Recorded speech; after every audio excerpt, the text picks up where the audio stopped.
Hello, this is Chef John from foodwishes.com with deviled eggs. That's right, what else would I do for video 666? Well, I guess I could have done devil's food cake, but this is easier. Besides, this will give me the opportunity to say damn and hell a whole bunch of times, which I enjoy.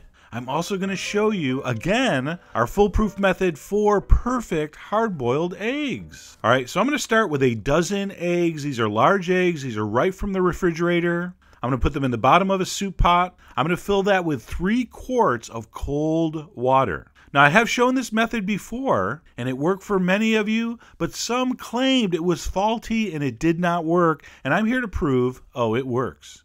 So what we're going to do is we're going to put this on high heat, and we're going to wait till this comes up to a simmer, all right? You want to make sure you have your lid ready. A tight-fitting lid is crucial for this procedure to work. Now, the first time I demoed this method, I just went by sight. So instead of just telling you I want it to come up to a simmer, I'm going to use a thermometer and give you an exact temperature. I want this to come up to 210 exactly. All right, 212 is okay, but make sure it gets to 210. When it gets to that temperature, we're going to turn off the heat, and we're going to quickly cover the pot. So heat's off, pot's covered. We're going to set our timer for exactly 17 minutes. And that's just going to sit there and finish cooking. All right, so while we're waiting for that, I'm going to make a sinfully delicious topping for our deviled eggs, which is candied pepper rings. So I have some red jalapeno. Around these parts, they also call these Fresno chilies, which I'm going to slice into rings. I don't bother seeding them because after you slice them, most of the seeds will just fall out anyway. So I'm going to transfer those into a ramekin, and then I'm going to make what's called a simple syrup. Simple syrup is half sugar, half water, simply brought to a boil, which is what I'm doing here over medium heat. As soon as that starts to simmer, I'm going to turn it off. I'm going to pour it over my peppers and just let them sit. So that hot syrup is going to sort of soften those a little. It's going to really bring out that red color. It's going to take a little bit of the heat away, but not all of it. And it's going to make for a beautiful topping for our deviled eggs. All right, so we're going to set that aside. By now, your eggs have counted down. The timer goes off. They've been in that water for 17 minutes. All right, I'm going to take off the lid. I'm going to drain off the hot water carefully, or at least most of it.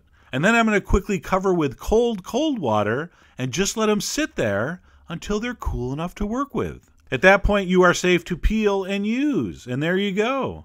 A perfectly cooked hard-boiled egg. All right, you want a beautiful bright yellow yolk. You don't want a dark gray-green yolk. So this method definitely works perfectly, cooks them absolutely spot on, and that's a key for great deviled eggs. All right, the next step is obvious. You're going to pop out all those yolks into a bowl. You're going to reserve the whites on a plate. I like to cover with a damp paper towel just to keep everything nice and fresh. All right, while I mix up my filling.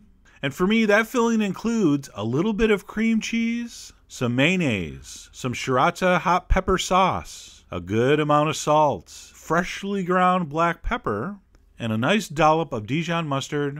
I'm going to go ahead and smash that all together. This is my preliminary smashing. All right, I like to get it kind of mixed up a little bit. Then I'm going to drizzle in some rice vinegar. Now, it needs some kind of acid. You can use a little bit of regular vinegar. Sometimes I use lemon juice. But I really do like rice vinegar in here. The deviled egg filling should have a little bit of sweetness in it. I learned that from my sister-in-law, Nina. I'm going to give that another stir, except at this point, I got really tired of working with this whisk and switched to a spatula. All right, and at this point, you're going to have to take over and be the boss of your deviled eggs. You're definitely going to want to taste for salt and pepper. You may want a little more mayonnaise. You may want to touch more mustard, up to you. So for me, I tasted, I said, I want a little more hot sauce. By the way, ironically, deviled eggs, not a popular appetizer in hell. It's because it's mayonnaise based and the room temperature down there is like, $1.30. All right, once your filling is to your liking, I'm going to go ahead and use one of these disposable plastic pastry bags to pipe it out. You get these at a restaurant supply store or online, very, very cheap and very easy to use. See that? You need no skills or talent. You just squeeze and it looks like you know what you're doing. All right, once I have my eggs all filled, I'm going to go ahead and top with the rings of our candied pepper. Look at that, so beautiful. All right, and I could have stopped right there, but I said, hey, what the hell? Let's put on some chives. Speaking of hell, fun fact. The first thing you see when you get to hell, all the people that back into parking places. True story. All right, once those are finished, I like to refrigerate for at least 20 minutes before serving. And that's it. There you go. And you'll notice I garnished with a little bit of sea salt in the center of the plate. If someone wants a few extra grains of salt, they have the option. And how did they taste? Really excellent. All right, that pepper on top not only looks good, but adds a little bit of extra sweet heat that's just really, really nice here. So I don't care if you're tasting this with regular tongue, forked tongue, doesn't matter. This is a really, really great deviled eggs recipe. And the best part, I'm giving you this recipe and you don't have to give me your soul. In your face, Faust. Anyway, I really hope you give those a try. Head over to foodwishes.com for all the ingredient amounts and more information, as usual.